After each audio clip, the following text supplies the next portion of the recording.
Ladies and gentlemen, in today's video, I am going to be locking in my 2024 NFL record and division placement predictions. Now, I know I've done this video in the past. I've done the way too early ones. I've done the ones after the draft and free agency. But now that the preseason's here and the season's almost here, I'm going to be locking them in, meaning this is going to be the last video I ever do on this topic. Quick disclaimer as usual, if you disagree with anything I say, anything at all, please let me know down in the comments. So without further ado, let's get straight into the video. Cue the intro.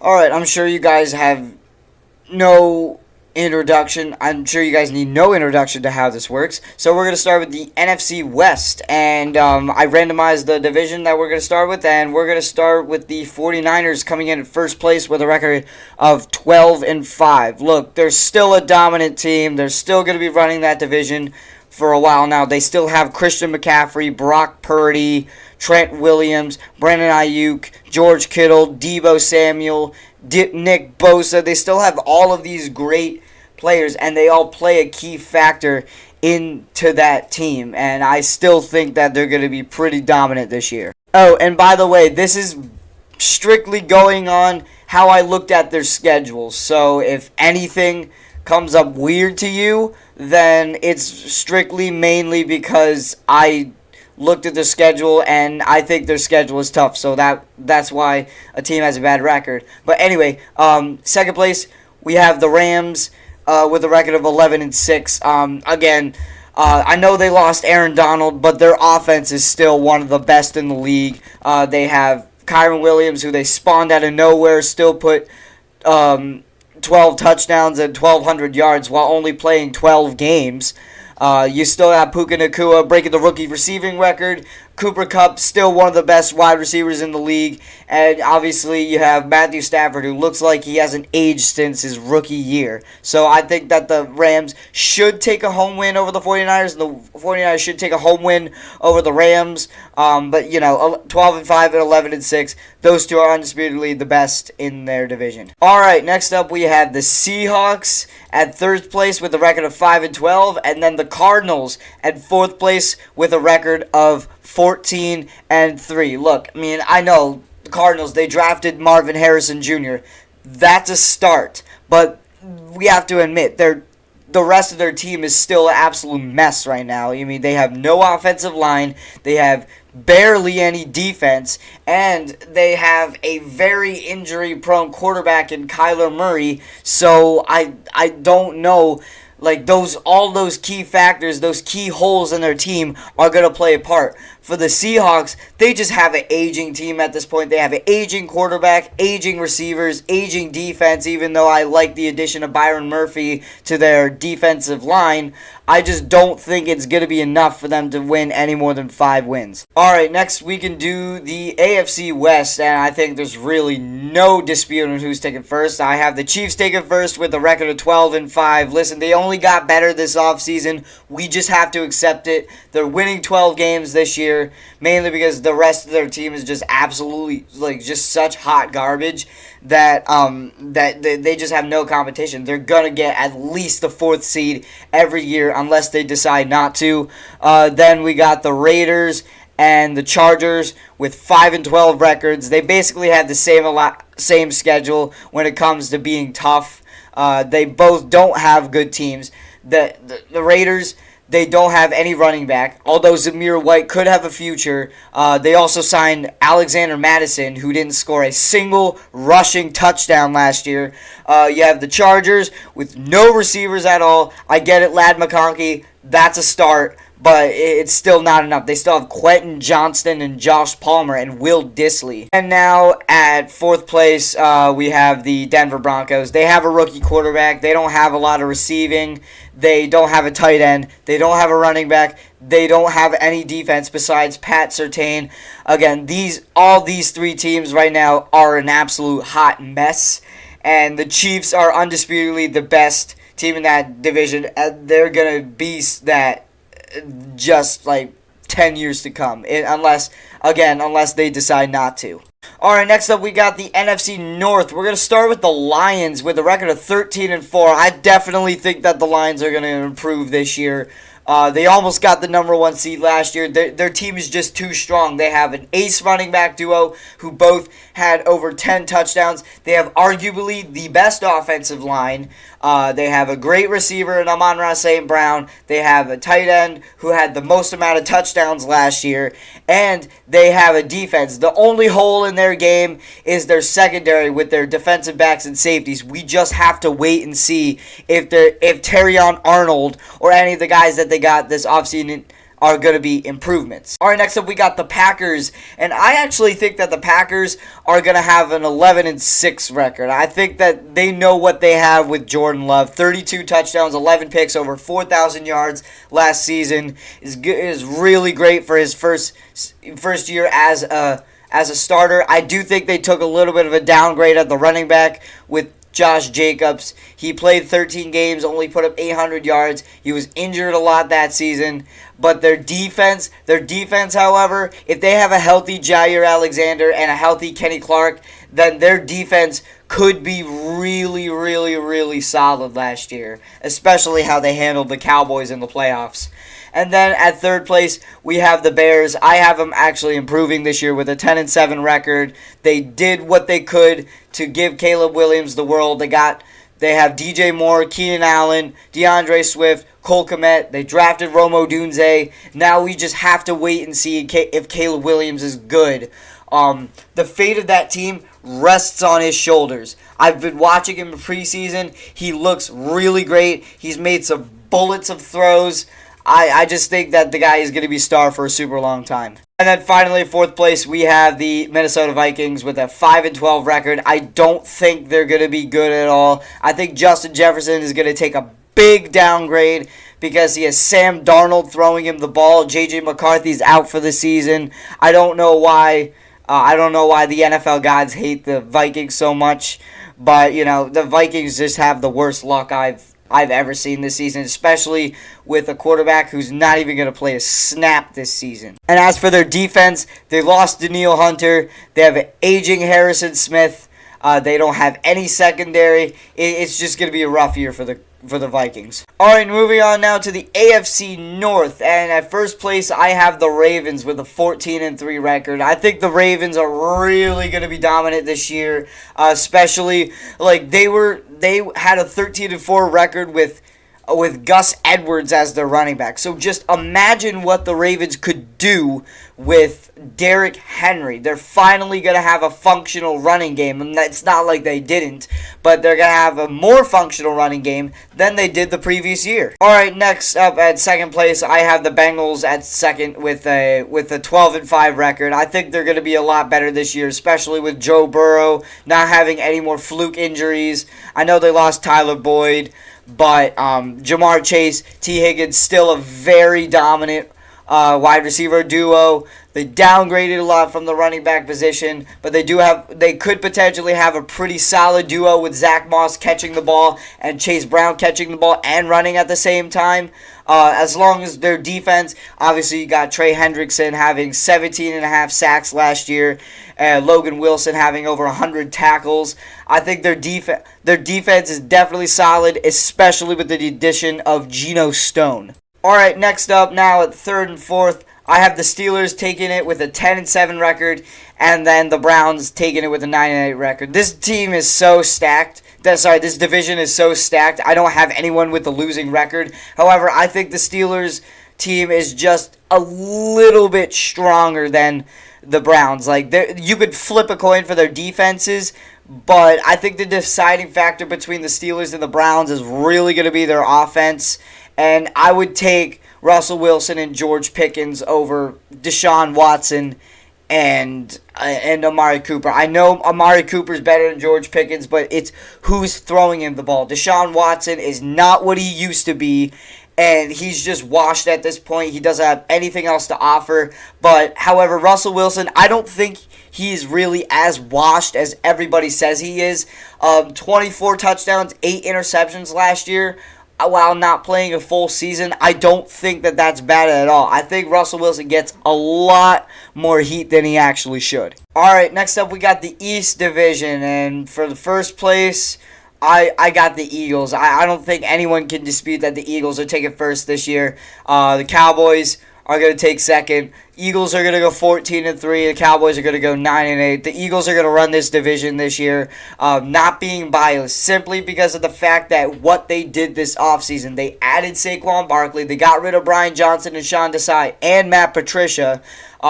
They got back C.J. Gardner-Johnson and had arguably one of the best draft classes this year with Quinyon Mitchell, Jalen Hunt, Cooper DeJean, Jeremiah Trotter Jr., Anais Smith, and just overall a great draft class. Cowboys, however, have not done much this offseason. They let Tony Pollard and Tyron Smith walk. And as well signing Ezekiel Elliott. They just haven't done anything to improve this offseason. So how should I think that they are going to improve as a team or improve their record? Alright, next up at third place we have the Washington Commanders, and then at fourth place we have the New York Giants. Commanders are going to go 7-10. I mean, they're definitely going to have an improvement from last year, but we must be real. I know Jane Daniels is an absolute nightmare for defenses, but we must be real. They're still in their rebuilding years. They still don't have a lot of receivers besides Terry McLaurin. Their defense was the worst in the league last year. It's just, I don't think they're going to have a winning record just yet. I think Jaden Daniels, he's going to take some time to settle into that organization. Hopefully next year he'll bomb. The Giants, however, I have them going 14-3. Their team is an absolute mess right now. As long as Daniel Jones is their quarterback, their Giants are not going to go anywhere. They're in their these two teams are in their rebuilding years. I get it. Malik Neighbors, they got a good addition with him, but that's a start. And they added Brian Burns to their defense. But those two, those are starts. You still got to, figure out the quarterback situation. And Devin Singletary, you got to figure out that situation. They had one of the worst O-lines last year, too. I just think these two teams are train wrecks right now. Dallas is a big pile of mid. The Eagles are going to run this division for quite some time now. Alright, now we got the AFC East. And for first place, I have it being the Bills and the Jets, tied with an 11-6 record. The only reason I have the Bills over the Jets is because I think that the Bills are going to have the last win over the Jets. I think it's going to be with a wider margin. I think the Bills are going to get the deciding factor over the Jets, and you could flip a coin for it. The Jets are going to be a really solid team this year. Their defense, one of the best in the league. Offense is going to be very dominant. They added Mike Williams. They're going to get Aaron Rodgers back. They have one of the best running backs in the entire league. They added to their offensive line. They got Olufashanu. They got Tyron Smith, one of the best tackles in the league. Again, Breece Hall is a great dual threat running back. He can run and catch at the same time. And we already know what their defense is capable of. I know, I get it. The Bills had a little bit of a downgrade, but I just think as long as they have Josh Allen and Sean McDermott running that team, they should still be taking the division. I heard that Keon Coleman is going to be good. Khalil Shakir, we definitely saw flashes of him last year. Curtis Samuel may not be as washed as everybody seems. Matt Milano is going to be coming back, one of their best running backs. They still have a great defensive line with Ed Oliver, AJ Epinesa. A little bit of a downgrade for their safeties, but I just still think that the Bills' defense is not as bad as everybody is going to make them out to be. And James Cook, another dual-threat running back, and a great tight end duo. I think the Bills, I think that's going to be enough to take the division slightly over the Jets. All right, and next up we got the Miami Dolphins at third place with a 9-8 record. I don't think that the Dolphins are going to be bad this year. I think it's just simply that the fact that the Bills and Jets are going to be better than the Dolphins this year, and there's no doubt about that. I get it. They have Tyreek Hill, Tua, Jalen Waddle, Devon Achane, and Raheem Mostert, but they just can never. They just choke. Or late in the season, they gave up the division to the Bills, and they beat up. They're one of those teams that they beat up on bad teams. Like, they scored 70 points, I know, but it was against the Broncos. But every time they put up against a real test, like the Chiefs in the playoffs, they get beat. Or the Bills, they get beat. It's just, I don't think, like, the Dolphins haven't done much to improve this season, and I don't think their record's going to improve. Same with the Cowboys.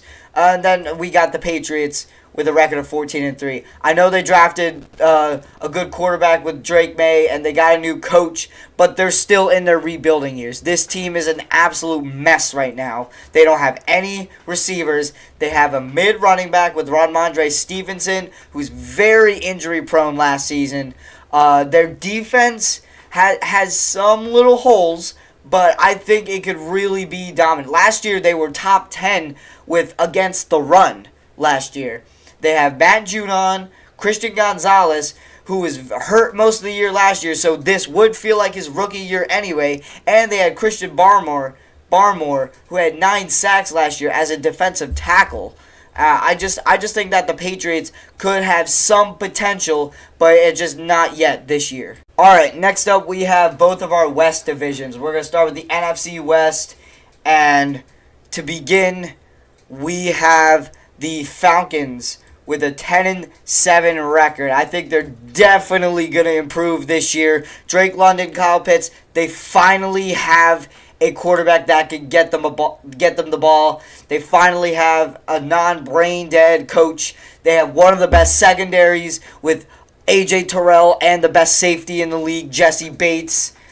They have a solid defense. They should have drafted Dallas Turner. That would have made their defense more powerful, but I just think they really missed on that. Then you got the Buccaneers with a 9-8 record. I think you could really flip a coin for these two.